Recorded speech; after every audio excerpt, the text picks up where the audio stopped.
एक के छात्र छात्राओं से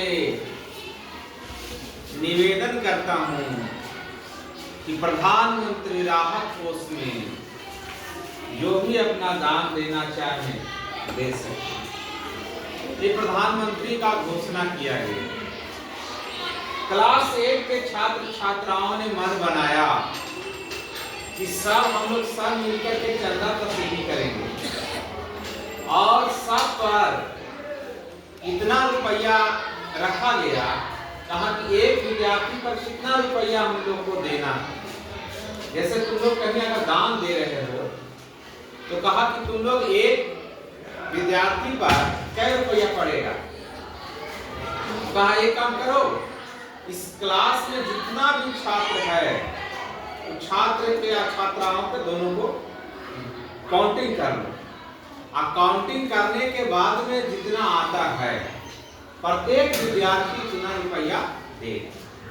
जैसे मान लिया जाए कि इस क्लास में टोटल 50 विद्यार्थी, लड़का और लड़की मिलाकर, तो एक लड़का कितना देगा? 50। एक लड़का कितना देगा? 50। अब ये डिसाइड कैसे किए कि एक लड़का 50 देगा? क्योंकि हमने कहा इस वर्ग में जितना टोटल छात्र है उतना ही रुपया पर कैंडिडेट को देना होगा। यानी हर विद्यार्थी को उतना ही रुपया देना होगा। तो इस काउंट किए कि इस क्लास में टोटल विद्यार्थी है 50, तो एक छात्र कितना देगा? 50।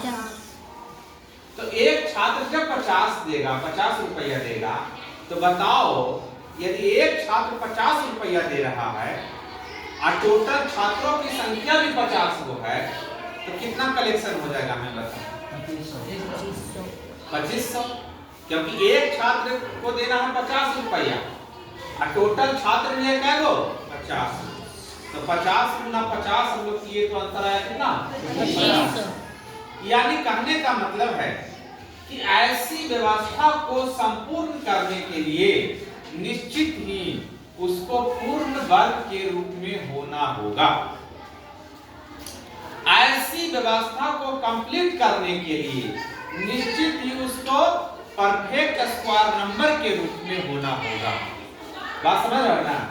जैसे मान लिया जाए कि एक बगीचा में एक माली है।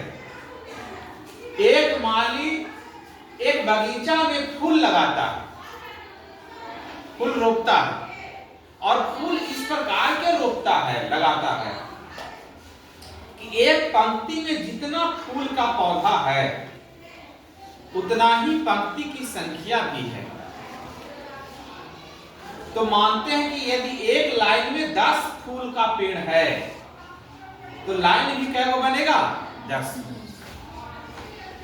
कहा गया कि एक लाइन में जितना फूल का पौधा है उतना ही लाइनों की संख्या है। तो यदि एक लाइन में 10 पेड़ तो लाइन भी क्या हो? 10। तो हम बोलेंगे कि टोटल कितना पेड़ लगाया जाएगा इस प्रकार से? तो आपने कितना बोला? 100। क्योंकि आपने एक लाइन में गिना कितना? 10। और ऐसा लाइन भी क्या हो? 10। यानी ऐसी 10 नहीं हो कितना? 100। 10 का स्क्वायर हो गया, 10 गुना 10 कर सकते हो।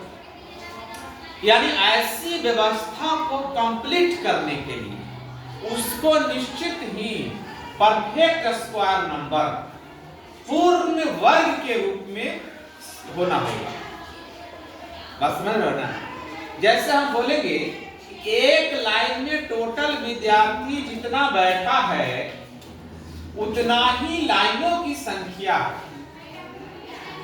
तो एक लाइन में यदि 10 विद्यार्थी बैठा है तो लाइन की संख्या भी क्या है? 10। तो टोटल विद्यार्थी का संख्या हो जाएगा 10 गुना 10 यानी 100। ऐसी व्यवस्था को कंप्लीट करने के लिए निश्चित ही परफेक्ट वर्ग के रूप में होना होगा। 10 के स्क्वायर होता है कितना? 100। जैसे आप गए एक सिनेमा हॉल में। अब सिनेमा हॉल में आपने गया तो उसमें जो कुर्सी का अरेंजमेंट किया हुआ है चेयर का, वो एक कॉलम में कुर्सी लगाए हुए है उतना ही कॉलम की संख्या बनाए हुए है। एक कॉलम में जितना कुर्सी है, यानी एक लाइन में जितना कुर्सी है, सिंपल ऐसे समझो, एक लाइन में जितना कुर्सी है उतना ही लाइनों की संख्या। तो यदि एक लाइन में कुर्सी की संख्या है x गो, मोनी, एक लाइन में कुर्सी की संख्या कै गो, x गो, तो लाइन का संख्या भी कितना, एक लाइन में जो है x कुर्सी, तो लाइन की संख्या भी कितना, x।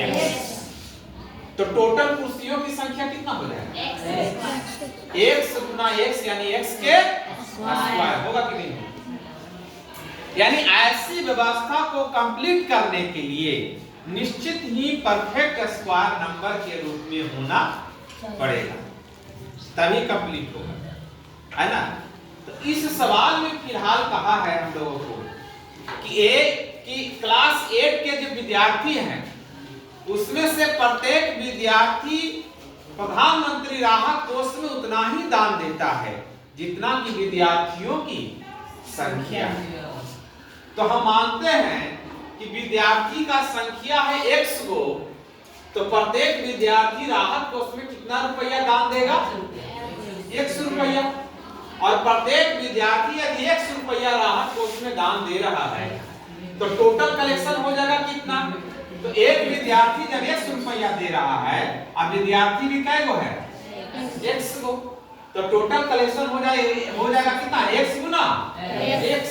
लेकिन टोटल कलेक्शन हुआ है तो कितना रुपया, 2401 रुपया। सवाल के अनुसार हुआ है कि जब टोटल कलेक्शन किया गया तो पता चला कि टोटल कलेक्शन कितना हुआ है। तो हमने माना कि यदि x विद्यार्थी होगा तो प्रत्येक विद्यार्थी को 100 रुपया देना होगा और टोटल विद्यार्थी भी x को, एक विद्यार्थी को 100 रुपया देना पड़ा और टोटल स्टूडेंट भी x को है, तो टोटल कलेक्शन होगा x गुना x, यानी x स्क्वायर के। तो x गुना x को हम कह सकते हैं x स्क्वायर, है ना। और x स्क्वायर बराबर हो जाएगा 2400 कितना, 1 रुपया। जब x स्क्वायर बराबर 2401 रुपया, तो x बराबर ये स्क्वायर को जब ले जाएंगे बाएं से दाएं तो निश्चित ही रूट में आ जाएगा। ये हो जाएगा 2400 कितना, रूट अंडर 2400 1। और 2401 का वर्गमूल निकालना हमने सिखलाया है। यदि तुमको पता है कि इसका वर्गमूल कितना होगा तब तो ठीक है, लेकिन हमने इसका वर्गमूल निकालना सिखलाया है कि अंतिम से 2 अंकों को देंगे 4। अब बचा कितना, 24। तो हम लोग लगभग उसके स्क्वायर के करीब जाएंगे। किस संख्या का स्क्वायर करेंगे ताकि इसके करीब आए। तो हमने सीखा है 4 के स्क्वायर कितना, 16, 5 के स्क्वायर 25, तो ज्यादा हो गया। तो यहाँ कितना लिखाएगा, 4। यहाँ कितना लिखाएगा, 4। अब किस संख्या का वर्ग करें ताकि इसके इकाई अंक से मैच कर जाए, यानी 1 से मैच करे। तो जनरली 2 अंक आता है, 1 और 9। तो यहाँ या तो 1 लिखाएगा या तो 9 लिखाएगा। इसके लिए हमने बताया था इसमें बढ़ाकर इसी में गुना, 5 चौका 20। अब 20 से 24 बड़ा कि छोटा, 24 बड़ा है ना, 24 बड़ा है तो दोनों में बड़ा वाला ले लेंगे, यानी कितना, यानी पता चला यहाँ से 49 आया। इसका मतलब पता चला इस वर्ग में टोटल विद्यार्थी है कितना, 50। अब प्रत्येक लड़का दान के रूप में भी दिया है क्या रुपया, 50 रुपया। समझ गए। यानी ऐसी व्यवस्था को कंप्लीट करने के लिए उसको निश्चित परफेक्ट स्क्वायर नंबर के रूप में होना पड़ेगा। तो हम लोग इसको अगर शॉर्टकट में डायरेक्ट बनाना चाहते तो रूट अंडर यानी 2401 का वर्गमूल डायरेक्ट लिख सकते थे कितना, 50 आंसर। लेकिन समझाने के लिए हमने इतना आपको बतलाया। चलो